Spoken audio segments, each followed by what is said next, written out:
আওয়ামী দোসরদের বিরুদ্ধে আমরা আন্দোলনে নেমেছি পুলিশ প্রশাসনের নীরব ভূমিকার কারণে।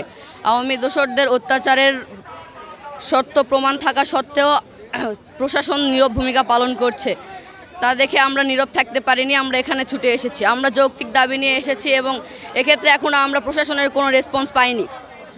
আমি বার কাউন্সিলর আঙ্কেলদের দৃষ্টি আকর্ষণ করছি, তারা আমাদের সাথে একাত্মতা প্রকাশ করুক। তারা আওয়ামী দোসরদের পক্ষে কেসগুলো গ্রহণ করছে, তাহলে তারা আওয়ামী দোসরদের কেসগুলো নেওয়ার কারণে তারা এখানে সময় পেয়ে যাচ্ছে এবং জামিনে তাদেরকে ছাড়া হচ্ছে। আমি তাদের অনুরোধ করব তারা যেন আওয়ামী দোসরদের কেসগুলো গ্রহণ না করে। আমরা আপনাদের মেয়ে সমতুল্য, আমাদের গায়ে যেভাবে অত্যাচার করা হয়েছে, আমার ভাইয়েরা, আমার জয়পুরহাটের ভাই বিশাল ভাই রাজপথে তাকে গুলি খেয়ে মরতে হয়েছে, আমরা তা চাই না, আবার পুনরাবৃত্তি চাই না। আওয়ামী দোসরদের পুনর্বাসন করবেন না দয়া। আজকে আমাদের অবস্থান কর্মসূচি পুলিশ লীগের বিরুদ্ধে, শুধু পুলিশ বা আওয়ামী লীগের বিরুদ্ধে না। আমরা এসেছি আজকে পুলিশ লীগের বিরুদ্ধে পুলিশের নীরব ভূমিকার কারণে, এবং ছাত্রলীগ আমাদের উপরে যে অতর্কিত হামলা করেছে এবং যে অত্যাচার এবং নির্যাতন চালিয়েছে তা পুরো দেশের মানুষই দেখেছে। তারা এখনও জামিন পাচ্ছে এবং ঘুরে বেড়াচ্ছে। যাদের বিরুদ্ধে মামলা করা হয়েছে তারা জামিন নিয়ে সশরীরে আমাদের সামনে দিয়েই ঘুরে বেড়াচ্ছে, যা আমাদের ভাইয়ের রক্তের সাথে বেইমানি। আমরা চাই না সেই পুনরাবৃত্তি হোক। 24-এর যুদ্ধ আমরা আর চাই না। আমাদের যে মেধার কারণে আমরা আমাদের রাজপথে এসেছিলাম, আমাদের আন্দোলনের সূত্রপাতই হয়েছিল মেধার কারণে। কোটা যেটা এখনও পূর্ববহাল রয়েছে, যার একজন ভুক্তভোগী আমি, সে কারণে আমি রাজপথে নেমেছিলাম। জয়পুরহাটে আমাদের একজন বিপ্লবী ভাই, সহযোদ্ধা ভাই বিশাল ভাই, যিনি নিহত হয়েছেন পুলিশের গুলিতে, তারপরেও এখনো পর্যন্ত তার কোনো সুষ্ঠু বিচার হয়নি। পুলিশের এই নীরব ভূমিকার কারণে আমরা আজকে এসপি অফিসের সামনে অবস্থান কর্মসূচি পালন করেছি এবং এখন আমরা এসেছি বার কাউন্সিলের সামনে। আমরা বার কাউন্সিলের সকল সদস্যদের দৃষ্টি আকর্ষণ করছি এবং আমরা চাই যেন তারা আওয়ামী লীগ দোসরদের কোনো কেস গ্রহণ না করেন, যেন তাদেরকে জামিনের ব্যবস্থা না করে দেন। তারা আমাদের সাথে ছিলেন এবং আমরা চাই ভবিষ্যতেও যেন তারা আমাদের সাথে থাকেন এবং আমাদের সুষ্ঠু এবং ন্যায় বিচারে আমাদের যেন সহায়তা করেন। ধন্যবাদ। আমরা জয়পুরহাট জেলা বৈষম্য বিরোধী ছাত্র আন্দোলনের পক্ষ থেকে এক ঘেরাও এবং অবস্থান কর্মসূচির আয়োজন করছিলাম। এর মূল উদ্দেশ্য ছিল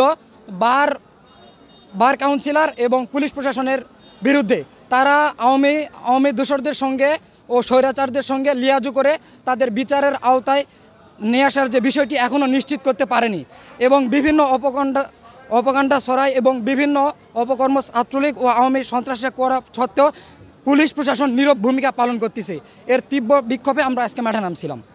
আমরা সকাল 10টায় আমাদের 0 পয়েন্ট বর্তমান শহীদ বিশাল চত্বরে সকল ছাত্র নামছিলাম। প্রায় 1000-এরও বেশি শিক্ষার্থীদের সমাগমে আমরা এই কর্মসূচিটা শুরু করি এবং আমাদের প্রায় 1টা পর্যন্ত এই কর্মসূচিটা চলতেছে। আমরা এই কর্মসূচির যেই 9 দফা দাবি আছে, এই দাবিটা আমরা উত্থাপন করেছি। 7 দিনের মধ্যে যদি এই কর্মসূচি না মেনে নেওয়া হয় আমরা আবার মাঠে নামব এবং দেশবাসীকে আহ্বান থাকবে যে তারাও আমাদের সঙ্গে এই আমাদের কণ্ঠে মিলে তারা আবার মাঠে নামবে। আমরা বৈষম্য বিরোধী ছাত্র আন্দোলন জয়পুরহাট জেলা শাখার আমরা সবাই একত্রিত হয়েছি। আমরা পাঁচুর মোড় থেকে আমাদের কর্মসূচি, পরে এসপি অফিস ঘেরাও, তারপরে জেলা কোর্ট ঘেরাও। আমরা আমাদের যে দাবিগুলো ছিল 9টা দাবি, এই দাবিগুলো আমরা অতি শীঘ্রই আপনারা আমাদের মানবেন এবং বাস্তবায়নের প্রতিশ্রুতি দেখতে চাই। আর বিশেষ করে একটি আমি কথা উল্লেখ করতে চাই যে জুলাই আগস্টে আমাদের ছাত্র জনতার উপর যে পুলিশ বাহিনী হামলা করছিল, সেই পুলিশ বাহিনী জেলা প্রাঙ্গণে এখনও আছে। যারা এই দেশ আপনার জেলাতে আছে, উপজেলাতে আছে, উপজেলা পর্যায়ে আছে। আমরা এই দ্রুত যে পুলিশ বাহিনী যারা অবহত আছে, মানে আন্দোলনের সাথে যারা ছিল, এখনও যারা বহাল আছে, তাদের দ্রুত তাদের বহিষ্কার দাবি করতেছি বা বদলিজনিত করে আমাদের জেলা থেকে তারা বিতাড়িত করতে যাচ্ছি। ধন্যবাদ। আমরা জয়পুরহাট জেলা বৈষম্য বিরোধী ছাত্র আন্দোলনের ছাত্র প্রতিনিধিরা সকাল 10টা থেকে আমাদের শহীদ বিশাল চত্বরে অবস্থান গ্রহণ করছি। আমাদের 9টি দাবি রয়েছে।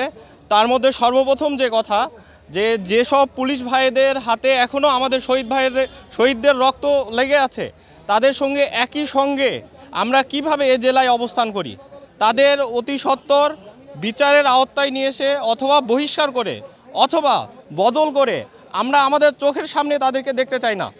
এরপর আমাদের বাকি 9টি দাবি আছে। এই বার কাউন্সিলের বিরুদ্ধেও আমাদের দাবি আছে। যারা আওয়ামী, ছাত্রলীগ, এদেরকে পুলিশরা প্রশ্রয় দিচ্ছে, পুনর্বাসন দিচ্ছে, এদেরকে ধরার ব্যাপারে তারা অনীহা প্রকাশ করছে। আমরা লিস্ট দেওয়ার পরেও তাদেরকে ধরতেছে না।